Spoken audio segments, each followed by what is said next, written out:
Boa noite, eu sou Cacau Menezes, seu criado obrigado. Depois de férias, merecidas férias, estamos de volta com Conexão ND na nossa noite tradicional de quinta-feira aqui na Record News. Hoje trazendo para um bate-papo o novo campeão de votos de Floripa, Marcos José de Abreu, o Marquito, que no último domingo foi eleito deputado estadual com a maior votação de Florianópolis nas eleições do dia 2. Façanha que já tinha conseguido na sua reeleição para vereador, onde também conseguiu ser o mais votado. Nosso convidado de hoje é engenheiro agrônomo e mestre em agroecossistemas, tá certo? Tá certo. Pela Universidade Federal de Santa Catarina, defende a compostagem agrícola urbana, a permacultura, segurança alimentar, gestão de resíduos e agroecologia através de uma prática cotidiana na sua própria casa e através do mandato agroecológico propôs e aprovou leis inovadoras que se tornaram referências no Brasil e no mundo, como a Lei dos Direitos da Natureza, apresentada durante a Assembleia Geral da ONU em abril de 2022 em Nova York. Ao longo de seu mandato, o Marquito foi autor de 18 projetos de lei, conseguiu aprovar junto à Câmara o PL da Política Municipal de Agroecologia e Produção Orgânica, assim como o PL que reconhece a maricultura familiar, aquela pesca artesanal e o extrativismo de berbigão como atividade de interesse social e econômico. E além desses projetos aí, aprovou também o PL da compostagem, o PL dos direitos da natureza e o PL Floripa, Zona Livre de Agrotóxico, possibilitando condições para a construção de uma Floripa ecológica, sustentável e com garantia de justiça social. Com esse currículo, com esse perfil de apresentação, que tem que decorar, não é fácil, né? A gente prende uma parcela daqueles telespectadores que ficam à noite com o controle na mão, procurando o que vê na televisão para fugir do futebol e da mesmice e, quem sabe, até do horário político. Horário político não, porque é uma coisa do momento, é de interesse geral. E é de política também que nós vamos falar. Então, aí ele vê esse currículo aí e vai dizer, opa, vou prestar atenção nesse moleque. Marquito, no meu modo de entender, também já é um candidato em potencial à Prefeitura de Florianópolis. E ele vai falar também sobre isso, porque há muito tempo a cidade estava precisando de uma jovem liderança com tanto conhecimento e com tantos votos. Boa noite, campeão. Boa noite, Cacau. É um prazer tê-lo aqui hoje conosco. Eu vou começar com a sua campanha, né? Ela recebeu o apoio de coletivos temáticos organizados, como a Frente pela Humanização do Parto e grupos do setor cultural, grupos que não se relacionam com os temas ambientais e que te identificam como se deu a construção desse apoio, meu caro. Então, Cacau, quero te agradecer o espaço, dizer que tu foi muito bem, porque tem várias palavras ali que eu acho que não está no teu vocabulário diário, agroecossistemas, permacultura, agroecologia, então se saiu muito bem. Eu quero então que tu já, antes de falar aí sobre a primeira pergunta, tu já explique o que é cada coisa que tu falou. Legal, Cacau. O sistema, eu sei, claro. Eu venho eu sou agrônomo de formação, como apresentou ali, e eu tenho essa trajetória muito ligada ao desenvolvimento da promoção da agricultura de base ecológica, que é a permacultura, que é a visão sistêmica sobre agricultura, sociedade e saúde, né? Então, entra desses temas, a minha formação me deu essa condição. Eu trabalhei muito tempo nas comunidades aqui do Monte Cristo, da Chico Mendes, da Tapera, do sul da ilha, aqui no Maciço mesmo, com promoção das pequenas hortas, das hortas escolares, das hortas comunitárias, das cozinhas comunitárias, né? Dos espaços de dar acesso as pessoas que não têm o que comer, não têm direito a uma casa, uma habitação adequada. Então esse é meu chão. Então esses nomes todos, eles fazem parte dessa agricultura alternativa ou dessas outras agriculturas que estão muito ligadas a acesso à alimentação, né? Os teus eleitores conseguem entender tudo isso aí? Então, a galera entende porque é muito na prática. Ou tu separa por tema. Não, então, vai muito na prática e tem, como foi falado ali, tem muita coerência entre a minha casa, ela tem teto verde, banheiro seco, é um laboratório de experiências e eu vivo isso com muita verdade, entende? Então, acho que isso é transmitido para as pessoas e acaba Sim. que esses, mesmo com nomes difíceis, mas eles são muito aplicados na vida cotidiana das pessoas, né?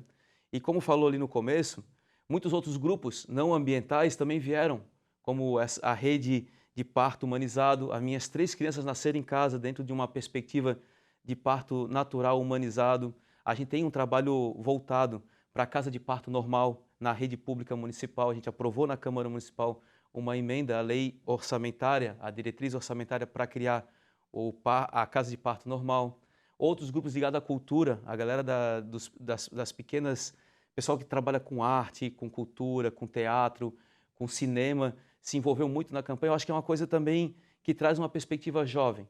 E mais do que isso, traz uma perspectiva que, por exemplo, investir em cultura em Florianópolis é retornar. Se tu investe R$1, tu retorna R$5 que circula em toda a área. Imagina a capacidade cênica que tem essa cidade e o estado de Santa Catarina. Então, acho que essa capacidade nossa também de dialogar acabou trazendo uma série de outros setores, não somente os ambientais, que é um pouco do que me caracteriza, mas que deu origem a essa campanha que foi um sucesso, né? Ô Marquito, muita gente acha que Floripa é só praia, que o forte de Floripa é só praia e tal. Não deixa de ser o carro-chefe, né? Uhum. 42 praias, uma ilha, verão exuberante, mulherada bonita, juventude, esporte, surf, Uhum. vários tipos de esporte aí. Agora, a gente vê atrás das praias que tem muito potencial para alimentação, agricultura. Está saindo muita coisa orgânica, tem muito sítio, tem muita gente já comprando, o dono de restaurante compra aqui, o que vende, o que faz. E tem também o caso agora da pesca, né? Que você Uhum. conseguiu lá aquele problema de proibir que o pescador vendesse na própria praia, Uhum. vindo do mar fresquinho, como se faz com a tainha, o seu próprio peixe, Uhum. que é o seu ganha-pão. Temos por onde crescer, né? E você tem um mapa dessa situação agrícola daqui, dá para tornar Floripa também um bolsão de agricultura? Sim. O último censo agropecuário identificou 230 estabelecimentos agropecuários em Florianópolis.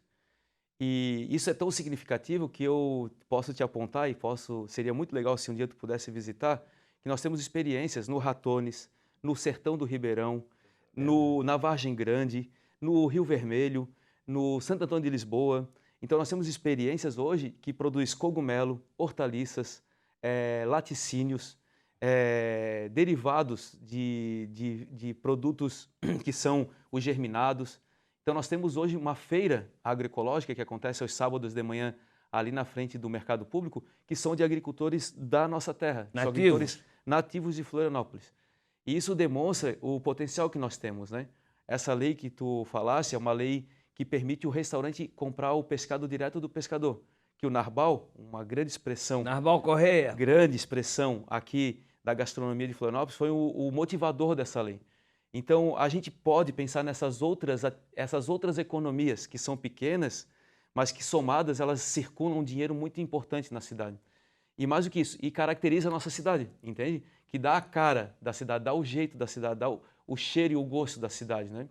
Então, muito disso é um pouco nosso trabalho. A gente apresentou um projeto de lei na Câmara que está tramitando, que é o turismo de base comunitária, que é garantir que hoje a gente consiga mobilizar as atividades econômicas de turismo também com essas experiências de base comunitária. Pegar um barquinho e, por exemplo, visitar a Resex do Pirajubaé, conhecer onde é que é o local histórico de retirar berbigão, de passar um dia num sítio desses que produz orgânicos, lá no Ratones, como o sítio Clara Noite de Sol, que é um sítio bonito, lindo, que são duas agricultoras que tocam esse sítio, né?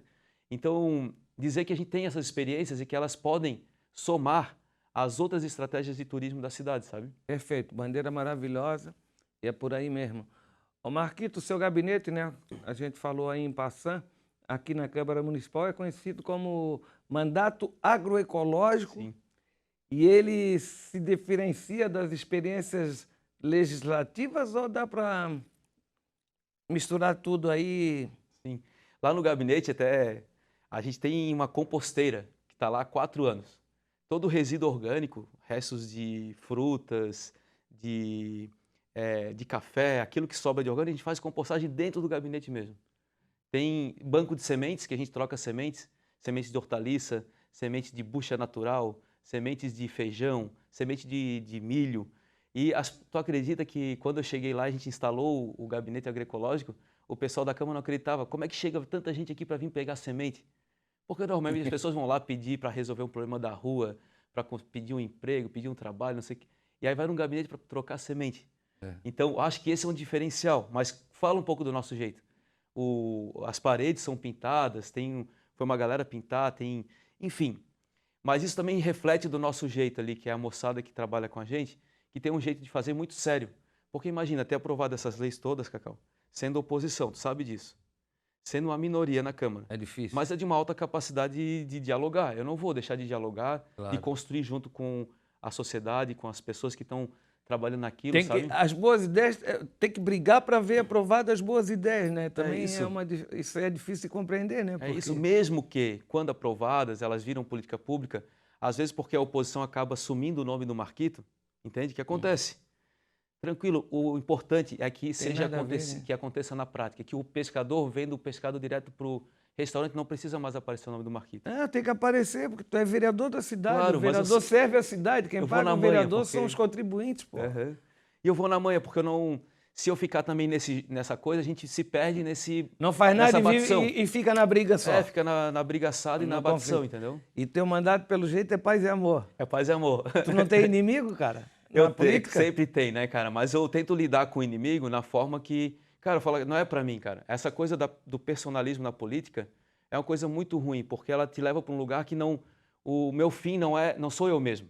O meu fim é exercer uma prática política que dê resultado na vida das pessoas, entendeu? Essa briga aí, Bolsonaro-Lula, Lula-Bolsonaro, não é contigo? Eu sou Lula, tu sabes disso, né? O teu partido é de esquerda. Claro, eu sou Lula.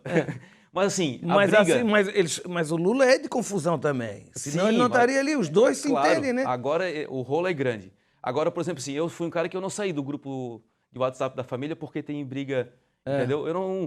Eu acho que tem espaço para dialogar, tem fissuras, tem espaço para abrir um diálogo. Tem gente na tua família que é Bolsonaro? Tem, sempre toda família tem, Cacau. Eu não ia me retirar da família, ou do grupo de WhatsApp da família, ou do grupo de WhatsApp do futebol.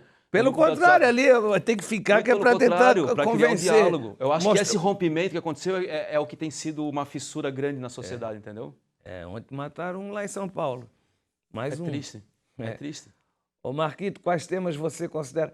Antes dessa pergunta aí, eu queria saber, nós temos secretário da Agricultura no governo estadual. A gente não tem secretário da Agricultura aqui em municipal, né? Não tem, Cacau. E quando eu entrei lá em 2017, que foi o meu primeiro ano, na reforma administrativa, a gente fez uma proposta de recolocar a agricultura. Era a Secretaria de Pesca, Maricultura e Assuntos do Mar. E a gente colocou uma emenda para colocar a Secretaria de Pesca, Maricultura, Agricultura e Assuntos do Mar. Então retomou. Agora eu sei que vai vir uma nova reforma administrativa para a Câmara, eu acho que o atual prefeito está pensando em fazer isso, e eu acho que o tema tomou um corpo grande. Na própria Câmara, a comissão era de Pesca, Maricultura e Assuntos do Mar, e a gente também colocou agricultura. Então a nossa chegada em 2017 na Câmara retomou o tema da agricultura, tanto é que teve concurso e abriram vaga para engenheiros agrônomos. Então, assim, é uma contribuição que a gente traz, entendeu? Mesmo sendo nesse lugar, a gente trouxe essa contribuição de mostrar, olha, a agricultura hoje, eu participei do primeiro workshop internacional de agricultura urbana em Berlim. E naquele workshop a gente demarcou, Florianópolis é uma cidade que hoje tem um ponto no planeta dizendo que aqui tem atividade de agricultura urbana, entende? Então, acho importante trazer e destacar, porque isso é uma atividade do futuro. Com certeza. Não é só startup não, né, Bia? Exatamente. E dá para conciliar. E os lugares que isso desenvolve, essas atividades elas precisam estar conciliadas. A gente não pode criar um ambiente onde só tem uma coisa em detrimento da outra, entendeu? Você pratica algum esporte, velho? Skate, surf? Então, eu já surfei quando era mais moleque. Nos últimos tempos eu estava fazendo natação, que era do grupo Travessia, que a gente nada lá no Mar da Armação. Então tem um grupo Travessia, agora estou retomando essa atividade. E já fiz capoeira, já fui aluno do falecido Jimmy Val, que foi mestre, mas sou muito amigo do Calunga, do Jerry, do Muriel, que são antigos do nosso do grupo de capoeira, né?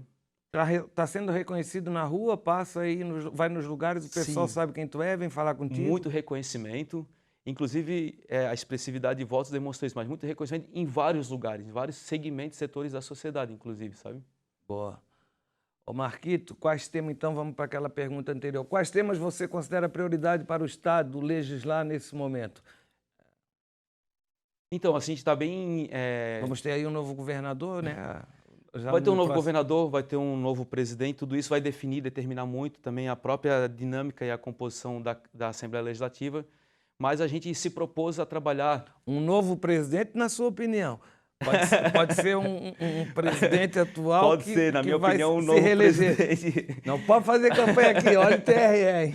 Então, mas na minha concepção, acho que isso vai definir muito, mas a gente está muito focado em manter o mandato agroecológico com essa perspectiva. Eu acho que os temas ligados à questão ambiental, da promoção da agricultura orgânica e da agroecologia. Hoje nós temos 2.200 famílias que praticam agricultura orgânica ou agroecologia no estado de Santa Catarina. O que você pretende levar da atuação metropolitana para o nosso estado e o que pretende mudar? Legal. Então, uma das coisas que a gente pretende mudar é, por exemplo, criar uma emenda na lei orgânica do estado de Santa Catarina garantindo que pelo menos 1% do orçamento seja destinado à cultura. Hoje a gente não tem essa determinação oficial. Grande parte dos estados brasileiros já definiram como um piso de 1% do orçamento ir para a cultura. Hoje não dá 0,2% do orçamento. São 36 milhões, o último ano foi para a cultura. E a cultura, tu investe R$1 e tu retorna R$5 que circula em toda a sociedade. Então, essa é uma coisa que a gente quer mudar, mas a gente quer mudar também, garantir uma política pública para a agroecologia, para as famílias que produzem de forma agroecológica e orgânica. A gente pretende pensar em estratégias para garantir a educação ambiental, a educação para segurança alimentar e nutricional. Tenho certeza que eu vou estar legislando muito para essas pessoas que mais precisam, assim, sabe? Precisam de políticas para habitação, para garantir alimentação, para garantir acesso, né, aos serviços públicos. Então, acho que isso vai ser uma marca nossa, né? Ô Marquinhos, no dia da apuração, onde você estava e como foi a festa da vitória? Quando soube que foi... À noite, quando você soube que foi eleito, você já sabia que tinha sido mais votado?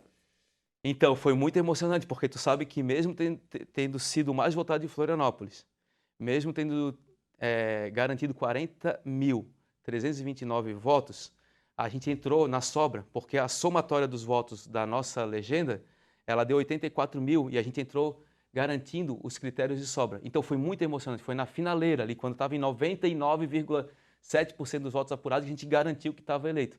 Eu estava no centro da cidade, a gente estava ali na Vitor Meirelles. Já tinha dado na como Bugio. Derrotado? Oi? Já tinha dado como suplente, assim como derrotado, não? Não, em nenhum momento. A gente estava muito... O nosso Confiante. grupo de campanha foi muito... A galera é muito boa. Eles tinham um planejamento que estava...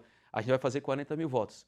Eu estava naquela, porque eu fiz o meu papel, mas eu sempre apreensivo. Mas onde é que tu estava? Eu estava no centro da cidade, na Vitor Meirelles. Sabe o centro Bugio? Vitor Meirelles eu só conheço aqui Belândia, querido. É, do lado aqui Belândia. Agora tem uma moçada nova. Um dia tem que circular por ali. Um nightclub ali que tem uma... Cada dia tem uma umas programação. bandas de rock? Tem banda, antes era uma banda de rock, tipo agora mudou. Tipo um Inferninho? Isso. Mudou. Era esse nightclub que tinha ali antes. Agora é a Bugio, um centro de cultura e de... Eles têm uma cervejaria lá no... a cervejaria fica lá em Paulo Lopes. E aí a gente tava ali, cara, parecia carnaval. Eu fiz uma fala lá de cima da janela, da Quibelândia, lá em cima. E foi assim, ó, foi emocionante, porque a juventude pegou firme nessa campanha. Eu dei uma nota que a eleição do Lula tinha sido comemorada na Quibelândia. Foi ali, né? Tudo pertinho. Foi. O Julinho Duarte, que é vizinho, escutou do apartamento dele a festa, o barulho da festa. Então, foi ali. A nossa festa estava ali. E a do PT, do Décio e do Lula estava mais embaixo, na Ercílio Luz. Naquela parte final da Ercílio Luz. Que ali tem mudado muito, Cacau. Aquela região tem crescido muito com bares e uma juventude, uma moçada circulando ali de quinta a domingo. O prefeito assinou a lei da via gastronômica da Avenida Ercílio Luz. Isso. Foi muito legal também. Ali é o Baixo Leblon de Floripa. Então, a gente tem que valorizar essa área, uma área cultural excelente. Eu acho que Cultural e boêmia, né? é. E a Tá raça bom. gosta de uma Tem birita. que dar uma circulada ali uma hora ali Eu com a gente. conheço. Aham. Eu sou veterano. Ô, Marquito, nós vamos dar um tempo aí Tá. no nosso intervalo, porque é um só. O programa tem 2 blocos e nós estamos nesse primeiro e único intervalo, mas Jatinho, a gente volta. Eu tenho as perguntas quentes aí para fazer, Vamos lá. velho. Nem começou, né? Até já.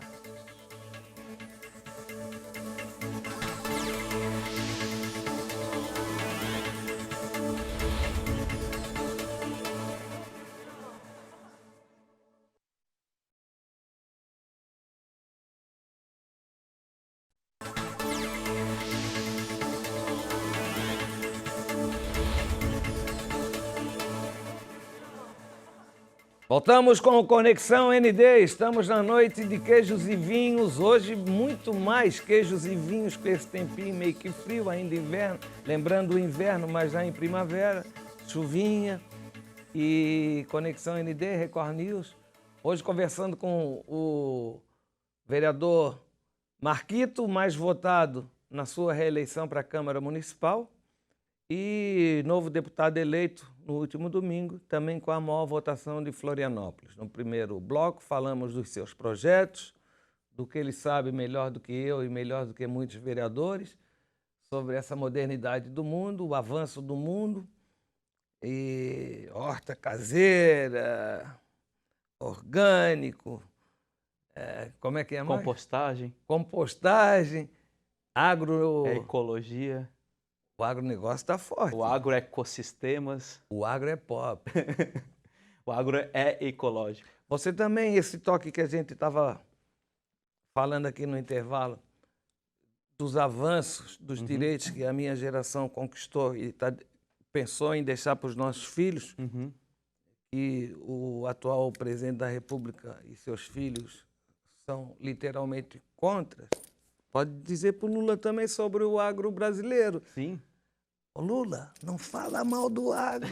Tu está perdendo voto e está demonstrando desconhecimento. Sim, mas eu acho que o Lula está fazendo um equilíbrio ali, porque ele, assim, querendo ou não, eu sou agroecológico, eu tenho a minha posição e acho que complementa. Mas no ponto de vista da macroeconomia, do ponto de vista da dinâmica da agricultura, a gente vai precisar pensar uma transição. Eu tenho colegas da agronomia que são os CEOs de grandes multinacionais, como a Syngenta, e eles, os planos de negócio dessas grandes multinacionais já estão apresentando. Eles estão partindo para os bioinsumos, eles estão partindo para os controles biológicos, porque, assim, de fato, hoje a dinâmica dos insumos químicos sintéticos ela tem um custo altíssimo. Um galão de 20 litros de Roundup, que é o mata-pasto, por exemplo, antes da pandemia custava aproximadamente R$600. Hoje custa R$2.000, um galão de 20 litros. Então, assim, hoje a gente precisa avançar na dinâmica de uma transição de uma agricultura de baixo impacto ou de baixo carbono. Até parece o petróleo, né? Claro, mas eles são a base de petróleo, sabia? Os produtos, os adubos químicos sintéticos e os controles químicos sintéticos, eles são a base de petróleo e acompanham a dinâmica global do petróleo e, mais do que isso, depende, com essa guerra que teve entre a Ucrânia e a Rússia, grande parte dos adubos fosfatados... Teve não, está tendo. Hoje teve mais destruição lá, mísseis. Mas isso mexeu com toda a dinâmica do adubo fosfatado do mundo. E é óbvio. E sabe qual que é um grande adubo fosfatado que poderia ser? As macroalgas que estão sendo produzidas aqui na nossa Bahia, que viram adubos líquidos e bioinsumos, vamos chamar assim, e estão indo para as produções de soja no Mato Grosso. Então a gente tem formas de lidar com isso. Agora, também tem que ter espaço para as coisas. Não dá para abandonar uma política do agricultor pequeno que está produzindo hortaliça, laticínio, carnes, que está produzindo alimentos de base agroecológica, cuidando da terra, adubando orgânico. Esse cara ele precisa ter um subsídio, Cacau. Entendi. Não existe nenhuma política. Eu já recebi muitos estrangeiros que vinham conhecer nossos trabalhos de agroecologia aqui e falaram assim, como é que vocês praticam agroecologia sem subsídio? O mundo inteiro, a Alemanha, que é a principal produtora de biológicos, vamos chamar assim, ou de orgânicos, ela é baseada numa política de subsídio histórico. Então, a gente precisa de política pública para isso, entendeu? Entendi. Faz sentido. Marquito, em Floripa você atuava com mais 2 mandatos no PSOL, né, na Câmara de Vereadores. E na Alesc você será o único deputado do partido. Você acredita que isso vai influenciar a sua atuação? Vai ficar melhor ou vai ficar pior? Olha, eu acho que vai me exigir uma capacidade de diálogo maior com outros mandatos que tenham um alinhamento com o nosso trabalho. Como já era na Câmara? Como já era na Câmara. Assim, a característica do nosso mandato é muito do diálogo, né? Então, assim, isso vai exigir da gente. Vai também criar um ambiente. O pessoal nunca tinha eleito nenhum deputado estadual. Alguns que foram porque mudaram de partido durante o seu mandato, mas é a primeira vez que o pessoal elege, né? O pessoal e rede, aqui em Santa Catarina. E eu acho que tem uma tarefa bem grande para mim, assim, Já que é ajudar. tá vendo? Já entrou na história da política. Ó. Entramos na história forte, assim. Inclusive, tem uma tarefa, acho que é ajudar a pensar, organizar, especialmente essa federação, porque hoje o pessoal está federado nacionalmente com a rede, né? E com as novas leis eleitorais, a federação é um compromisso de 4 anos, que começou esse ano e vai até 2026. Então, tem um compromisso, tem muita gente boa no pessoal e na rede aqui no estado. E eu acho que com o mandato a gente vai ter uma capacidade de ajudar a organizar melhor esse povo, de estar com mais estrutura também para poder fazer seus trabalhos nos seus municípios, né? Pode crer, amizade. Marquito, qual é a diferença entre esquerda e direita? Vou começar agora Vamos a lá. fazer a entrevista que eu gosto. Sim. Não, acho que para mim está muito definida, assim. A esquerda, ela para mim, é aquela pessoa que sabe que existe uma diferença. E essa diferença, ela está muito pautada sobre a consciência de classe, assim, sabe? Alguém está ganhando e concentrando muita riqueza e muita gente está ferrada, trabalhando muito e ganhando muito pouco. Então, a partir do momento que tu identifica que isso tem uma injustiça ali nesse processo e que dá para mediar, dá para trazer as duas partes e conversar e encontrar melhores condições para essas pessoas que estão trabalhando muito e ganhando pouco, ou que estão sem trabalho, e essas pessoas que estão concentrando a riqueza, dialogar para a gente ter uma justiça social, para mim esse é um pensamento de esquerda. Pensamento que está preocupado com justiça social, com justiça ambiental, com justiça tributária. Agora, quando tu está defendendo um interesse específico ou exclusivo, um interesse econômico, um interesse corporativo, para mim tu já não abandonou essa ideia. E essa pessoa está se aproximando de uma direita. Aí a gente vai entrar entre conservador e liberal, entrar em outros conceitos.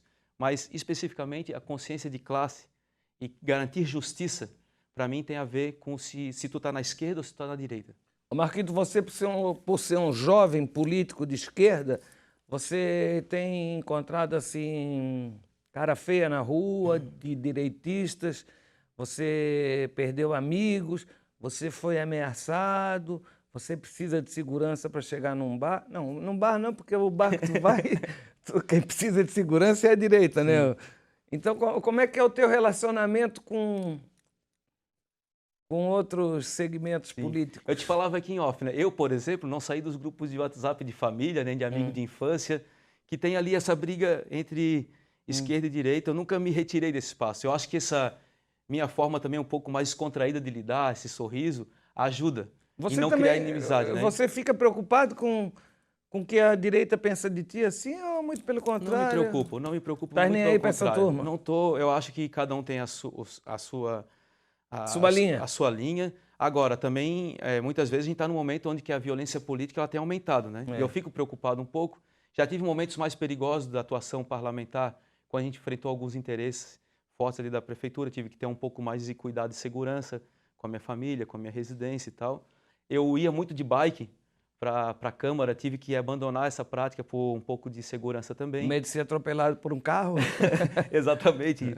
E por medo, não por medo, mas por informações que vinham falando que era melhor eu dar uma retirada. Nesse momento, eu me sinto... Abriu um BO? Prestou... Sim, a gente... Abriu um BO? Porque a gente também tem uma forma de lidar que é de uma rede de comunicação, uma rede de apoio, né? Que faz parte de familiares, amigos, né? E isso dá uma certa segurança para a gente, né?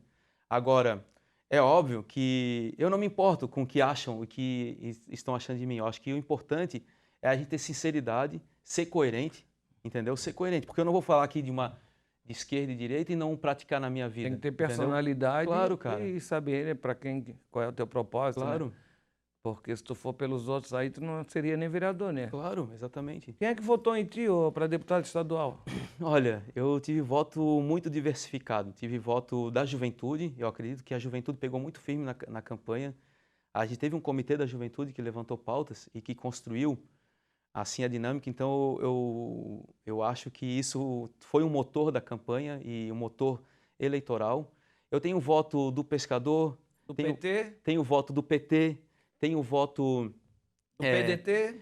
um pouco do PDT, tenho voto dos agricultores e agricultoras que têm esse trabalho com agroecologia. Tenho voto de algumas comunidades, eu acho que eu andei muito nas periferias, São José, Palhoça, Biguaçu, sabe? Tem No tem voto dos malucos? Tem voto dos malucos, dos alternativos, Graças dos a Deus, malucos né? beleza. O que você pretende fazer pela ilha como deputado estadual, Marquito? Olha, a gente tem uma estrutura como deputado estadual. Estava ainda ontem dando uma estudada nisso. Eu pretendo trabalhar muito na questão ambiental. Acho que a gente tem uma coisa aqui para fazer na cidade que é bem importante, que é pensar na questão do saneamento básico da cidade, pensar também na questão da habitação, né? A gente tem um problema grave que a gente tem a ocupação de áreas de preservação que não deveriam por falta de uma política de habitação social. As pessoas precisam de uma casinha básica para morar de qualidade. Elas não têm não é justo a pessoa ter que fazer um barraco para morar em qualquer lugar de forma toda largada se o Estado não construir uma casa, não apresentar um programa de habitação social. Então, a questão ambiental e a questão da habitação social vai ser uma questão bem forte e eu quero muito colaborar. Quero, por exemplo, ajudar a estruturar a Floran. A Floran precisa ser estruturada, ela é o nosso órgão ambiental municipal e tem muita gente boa lá dentro. Quero pensar nisso, pensar em dar esse suporte, sabe? Que maravilha! A agenda é boa, né? Está de acordo com os teus eleitores, com a tua idade, com o Sim. teu sorriso. E é por aí mesmo. E a deficiência que nós temos lá na Alesc em relação a esses. Uhum. Porque a politicagem ali ainda é bem antiga, né? Eu acho que vai ter um espaço bom para a gente fazer umas coisas bem de um outro jeito, sabe, Cacau? É. Acho que é possível. Quem compõe a tua equipe de trabalho, Marquito? Então, a nossa equipe de trabalho ela é composta por... É bem diversa, assim, mas tem um pessoal ligado a... São cientistas sociais, tem jornalista, tem lideranças comunitárias, tem... É meio a meio entre homens e mulheres, né? Tem um povo ali que atua mais na área social e lideranças de territórios e bairros, né? E agora a gente vai precisar estruturar bem a parte técnica administrativa de dentro da Câmara, da Assembleia, porque ali precisa ter um administrativo bem qualificado e jurídico bem qualificado e uma equipe diversificada. Eu quero que nosso mandato tenha uma liderança indígena junto com a gente, para a gente pensar nos povos da Mata Atlântica, que a gente tenha que a gente tenha participação da população de negros e negras atuando. Quantos assessores você vai poder ter? Parece que ontem eu estava estudando ainda isso. Parece que até 20 assessores, né, ali dentro da Assembleia Legislativa, e que é a partir de um rateio de um valor total que distribui entre os assessores, né? Não vai ter rachadinha. Sem rachadinha, aqui não tem rachadinha. Esse negócio de laranjal, rachadinha entre os filhos sabe onde é que mora isso, né, Cacau? Pô, essa rachadinha aí perto dos escândalos Oh. da Petrobras, da Oh, Odebrecht, o laranjal de Cuba, de Venezuela. O laranjal do Bolsonaro foi punk. Não tem agrônomo que dá conta de lidar com aquele laranjal ali. Marquinhos, como você vê a relação da maconha com o cidadão? Cara, eu acho que assim, ó, a maconha é uma planta, tá? A maconha é uma planta. Proibir uma planta, essa ideia é uma ideia que a sua origem ela é muito ligada a uma visão racista, uma visão de interesse econômico e que perdura até hoje. E o problema de ter colocado essa planta no rol de crime é um problema. A gente tem que descriminalizar essa prática, a gente tem que pensar que hoje a planta e os seus produtos dessa planta salvam vidas. Hoje o uso medicinal e terapêutico da cannabis, da maconha, ele é um uso de altíssima qualidade. Quantas famílias hoje tiveram a solução da epilepsia, de crianças com muitas doenças, com pessoas passando muito mal e a partir do canabidiol conseguem ter uma qualidade de vida excelente. A gente não é justo isso. O canabidiol está liberado. Está liberado diante de alguns princípios. mas não está acessível Ainda para não as pode pessoas. plantar, me parece, né? Não pode plantar, as pessoas recebem Tem que ser através... decisão judicial, tem que entrar na justiça, tem que ser através da associação. Lá na Leste tem gente contra, hein? Vai ter gente Já contra. vou te dizer o nome de um, Pode Gessé falar. Lopes. Então, Esse vai ser barra pesada. a gente vai ter que lidar com ele e falar o Esse seguinte... vai pegar no teu pé. Vai pegar, a gente vai ter que lidar... Seguinte, Gessé, a gente vai ter que sentar para conversar, cara. Leva ele na Ercílio Luz, pô. Não é justo, eu tenho que levar ele para as famílias que hoje são atendidas com o uso dessa planta e que salvaram a vida, trouxeram uma qualidade de vida enorme. Agora, o lado recreativo. do lado recreativo, para mim, entre saúde e recreação, tem um caminho só. Então, quando tu está bem recreativamente, tu está promovendo saúde. Eu acho, a minha posição é que a gente tem que descriminalizar essa planta para uso recreativo e uso terapêutico e medicinal. Porque não é justo a gente estar fazendo isso. Todo mundo sabe. E é um falso moralismo, né, Cacau? Vamos ser sinceros, todo mundo fuma, juiz fuma, não sei quem fuma, médico fuma, político fuma. Juiz fuma? Claro, cara, todo... Juiz de futebol? Do juiz de futebol, de esporte, de tudo, tu sabe disso. Jornalista, prefeito de grandes capitais da Claro. Europa, Paul McCartney. Vamos parar por aí. Não é verdade? Mike Tyson. Não é um falso moralismo a gente estar escondendo isso. Tu falava, a gente estava há 50 anos falando disso e está aqui no mesmo lugar. A gente avançou tanto, como que a gente está tão retrógrado em algumas pautas, né? Fala aí. O entrevistado é tu. Marquito, estamos terminando aí. A última pergunta é o seguinte: ser o candidato mais votado de Floripa foi uma surpresa para você? E aqui você atribui esse resultado. Você já falou em tudo que fez, tal, mas de repente tem outros jovens, tem outras pessoas da sua idade, até mais conhecidos, filhos de tradicionais famílias que ficaram para trás e você arrebentou com a boca do balão. Qual foi o segredo? Olha, eu acho que o segredo é que eu não estou sozinho nessa jogada. É uma grande... Existe aí muitas organizações, movimentos sociais, coletivos, pessoas de bairro. Eu acho que tem um pouco a ver também com essa capacidade que eu tenho de diálogo, de ampliação, que eu não estou restrito numa bolha ou sectarizado, entendeu? A esquerda estava carente de um político como você aqui? Eu acho que sim, eu acho que sim. Não só como eu, como tem muitos outros aí que estão aparecendo e que precisa ter esse espaço, sabe? Então, eu atribuo a esse grande coletivo que se organiza em torno dessa ideia que é possível ocupar a política de uma outra forma, de um outro jeito, e que a gente saia um pouco dessa forma tradicional. Esse cara intocável, essa pessoa que não tem acesso, que não tem forma de conversar com ninguém, que está com uma ideia pronta, né? Então, eu acho que é um pouco desse resultado. E tem futuro, tem futuro. Entendi. Antes de tentar o governo do estado, a prefeitura de Floripa passa pela sua cabeça? Então, está todo mundo falando isso. Eu acho que eu quero agora fazer um bom mandato de deputado estadual, mas obviamente que essa cidade ela mora no meu coração e que, se for necessário, a gente vai construir um projeto que dê para dialogar com esse potencial que é Florianópolis, sabe? Estou muito satisfeito, deputado. E muito obrigado pela tua atenção, pela tua presença. É claro que nós vamos torcer por ti, tuas propostas, teus temas são maravilhosos, vai dar super certo. Eu queria ter sido você, mas não consegui. Mas estou aqui. Valeu, boa sorte, sucesso. Da prefeitura já respondeu, né? Já. Quero te agradecer enormemente pela capacidade do debate, do diálogo que a gente estabeleceu aqui e que, com certeza, conta comigo aí para garantir ecologia, que é o que a gente precisa, em todos os sentidos, e justiça social. Por isso que eu estou desse lado da história. Valeu, até a próxima semana. Amanhã a gente se encontra no Balanço Geral, 10 para o meio-dia, com Rafael Polito. Tem meu quadro lá, meio-dia e 10. Tchau, um beijo. Boa noite.